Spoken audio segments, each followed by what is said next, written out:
ఉదాహరణ ఇప్పుడున్న ఈ భూభారతిలో రాష్ట్ర ప్రభుత్వం, రాష్ట్ర ముఖ్యమంత్రి, రాష్ట్ర మంత్రివర్గం, రెవెన్యూ డిపార్ట్మెంటు పొందుపరిచిన న్యాయ సహాయం సెక్షన్ 15(8) రూల్ నెంబర్ 16 న్యాయ సేవ సంస్థలు లేదా ఇతర సంస్థలు వ్యవస్థల ద్వారా పేదలకు, షెడ్యూల్ కులాలు, షెడ్యూల్ తెగల వారికి, మహిళలకు ఉచిత సహాయము, సలహాలు అందించాలి. భూభారతి చట్టంపై అవగాహన కల్పించాలి. ఇలాంటి నియమం భూమి చట్టాలను ఉంచడం దేశంలో ఇది మొదటిసారి. ధరణి చట్టంలో ఉచిత న్యాయ సహాయము అందించడానికి ఎలాంటి నియమం లేదు. పేదలకు కానీ, బీదలకు కానీ, మహిళలకు కానీ, షెడ్యూల్ కులాలకు, షెడ్యూల్ తెగలకు మా భూమి సమస్య ఈ విధంగా అనేది చెప్పుకోవడానికి కానీ, లేదా ఎక్కడ న్యాయం దొరుకుతుందని పోయే సందర్భంలో ఆ చట్టాన్ని కూడా పొందుపరచలేదు. అంతేగా సార్, దరిద్రమైన ధరణిని తీసేసి దరిద్రం పోయింది. భూభారతిలో స్పష్టంగా ఇంతకుముందు ఈ అధికారికి ఫిర్యాదు చేయాలన్నా కూడా తహసీల్దార్ కూడా అధికారం లేకుండే. ఇది కొత్త చట్టం బుక్. ఇది కనుక ఇది ప్రజానికానికి అందుబాటులో ఉండే ఒక వ్యవస్థ. కొత్త రెవెన్యూ వ్యవస్థను కూడా తయారు చేయడం జరిగింది రాష్ట్ర ప్రభుత్వం.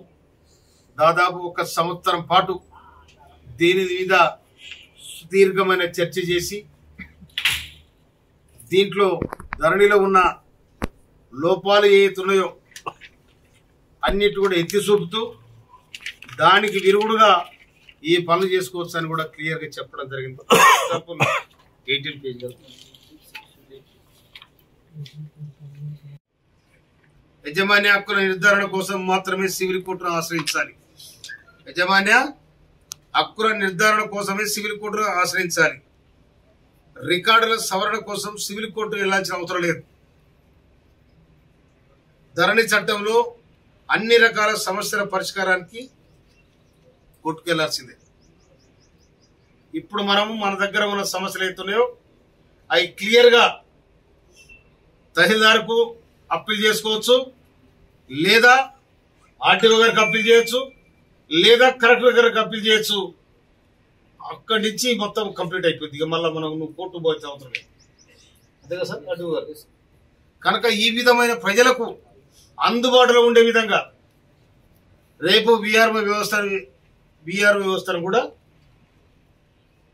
విలేజ్ రెవెన్యూ డిపార్ట్మెంట్ కూడా మళ్ళా దాన్ని పునరుద్ధరిస్తా ఉంది. ఎందుకంటే భూమికి రైతుకు భూమికి బంధము, అనుబంధం. మనం బతకాలన్నా, మనం నడవాలన్నా, పడుకోవాలన్నా భూమి అవసరం. కనుక ఇంకోటి, ఇప్పుడు గ్రామాలలో ఉన్న ఇండ్లకు కూడా పాస్బుక్ చేయడం జరుగుతుంది. భూదార్, ఇప్పుడు ఆధార్ ఏదైతుందో అదే విధంగా భూదార్ అంటే మన ఇంటికి కూడా పాస్బుక్ వస్తుంది. నీకు రైట్ ఉంటుంది, దాన్ని పెట్టుకొని నువ్వు లోన్ కూడా తీసుకోవచ్చు. ఇప్పుడు లేకపోతే భూమికి అది ఇంటికి, గ్రామానికి సర్వే నెంబర్ లేదు, హద్దులు లేవు, గ్రామ కట్టానికి హక్కులు లేవు. ఇవాళ కూడా దాన్ని పొందుపరచడం జరిగింది. కనుక భూభారతి అనేది భారతదేశంలో మొట్టమొదలు ప్రవేశపెట్టిన గొప్ప రెవెన్యూ సంస్కరణది. ఈ రెవెన్యూ సంస్కరణను మనమందరం కూడా స్వాగతించాలి, స్వాగతం పలకాలి. రాష్ట్ర ప్రభుత్వం తీసుకున్న ఈ ఘనమైన చర్యను మనమందరం కూడా ముక్త కంఠతో జయజయధ్వనులు పలకాలని మనం చెప్తున్నాం. దాదాపు ఒక 3-4 గంటల నుంచి ఇక్కడ ఇందిరమ్మ ఇళ్ల మీద సమీక్ష చేయడం జరిగింది. ఇందిరమ్మ ఇళ్ల సమీక్ష ఏంటంటే, ఇప్పుడు మాకు 9 మండలాలకు గాను 9 పైలట్ గ్రామాలు తీసుకోవడం జరిగింది. ఈ 9 గ్రామాలతో పాటు అన్ని గ్రామ పంచాయతీలకు 2864 మిగిలిన ఇళ్ళు కూడా కేటాయించడం జరిగింది. గ్రామ వైజ్గా, మండల్ వైజ్గా కేటాయించడం జరిగింది.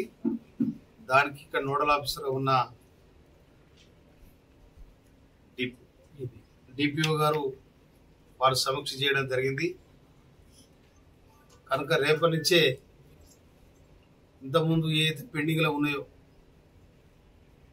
పైలట్ ప్రాజెక్ట్ కింద ఏదైతే గ్రామాలు మనం సెలెక్ట్ చేసినామో ఆ గ్రామాలలో త్వరతగతిన ఇండ్లు నిర్మాణం జరగాలని రాష్ట్ర ముఖ్యమంత్రి రేవంత్ రెడ్డి గారు, అదేవిధంగా రెవెన్యూ మరియు గృహ నిర్మాణ శాఖ మంత్రులు పొంగులేటి శ్రీనివాసరెడ్డి గారు వారి ఆదేశానుసారం ఇక్కడ ఈ కార్యక్రమంతో జరుగుతుంది. అదేవిధంగా ఇంకా ఇండ్లు లేని వాళ్ళు పేదలు ఎవరైతే ఉంటారో ఇది ఎస్సీ రిజర్వ్డ్ కాన్స్టిట్యున్సీ కాబట్టి గౌరవ మంత్రి గారిని కూడా నేను రిక్వెస్ట్ చేయడం జరిగింది. మాకు 1000-1500 ఇళ్ళు కావాలని కూడా వారు రిక్వెస్ట్ చేయడం జరిగింది. వాళ్ళు కూడా అనుకూలంగా స్పందించడం జరిగింది. వారికి కూడా ధన్యవాదాలు తెలియజేస్తాను. అటాంకలు తొక్కి తొక్కిడిచి పెడతారు. రేవంత్ రెడ్డి అంటే మీకు తెలుసా? ఆవిడ బిల్డరు పైసలు ఇస్తారట, ఈవిడ గురు కొడతారట. దమ్ముందా? ప్రజల కోసం ప్రజల చేత ఎన్నుకోబడిన ప్రజారాజ్యం ఇది. ఈ ప్రజాపాలనను అంటుకుంటే అగ్గి రగుతా బిడ్డ. నికారసైన ఇంద్రమ రాజ్యం ఇది. ఎన్నో ఆడుపోటు తిని నిటారుగా నిలబడ్డ కాంగ్రెస్ పార్టీది. బేరసారాలకు దొంగసాడుగా బేరసారాలు చేసుకున్న పార్టీగా ఇది. కనుక కొత్త ప్రభాకర్ రెడ్డి పాత మాటలు మాట్లాడుతుడు.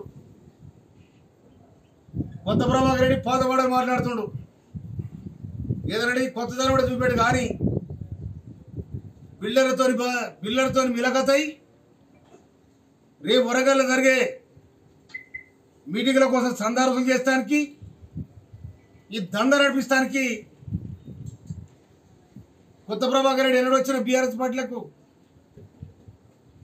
కనుక కాంగ్రెస్ ప్రభుత్వాన్ని, రేవంత్ రెడ్డి గారి ప్రభుత్వాన్ని మీరు జట్లు కట్టి లోపాయికారిగా బీజేపీతో పొత్తు పెట్టుకొని నోటపేడ పేదలకు నక్కాశపడ్డట్టు ఏడగులిపోతే మేము వస్తామని మీరు ఆశపడు చాలా భ్రమం ఇది.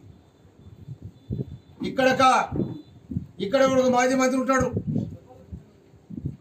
ఎక్కడ చూసినా మంత్రిలో పడాడు. ఆయన కూడా కాంగ్రెస్ ప్రభుత్వాన్ని కాంగ్రెస్ వాళ్ళు కూలగొడతానంటున్నారు అని అంటాడు. ఇప్పుడు దొంగలదాడ గుడ్డల కెరక మీకెరక, అది దొంగలదాడ గుడ్డల కెరక.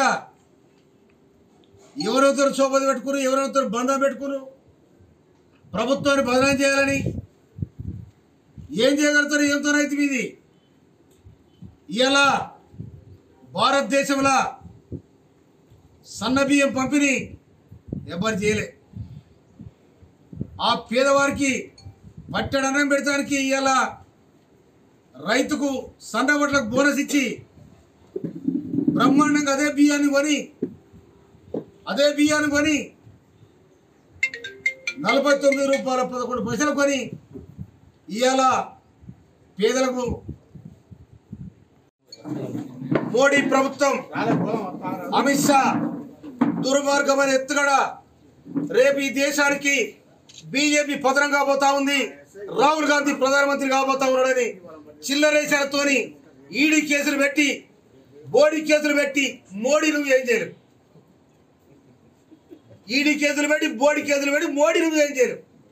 ఇది ప్రజా తిరుగుబాటు, భారతదేశం తిరుగుబాటులో నువ్వు ఇలా మోడీ ఏం చేస్తారా? మోడీ ఏం చేసాడు? ఆవు దూడ ముద్దాడుతాడు. నువ్వు మోడీ కూడా చెప్తున్నావు, పరిధులు కూడా ముద్దాడు. అట్లనే ఒప్పుకుంటాం. కానీ కాంగ్రెస్ పార్టీ 140 సంవత్సరాల చరిత్ర కలిగిన పార్టీ.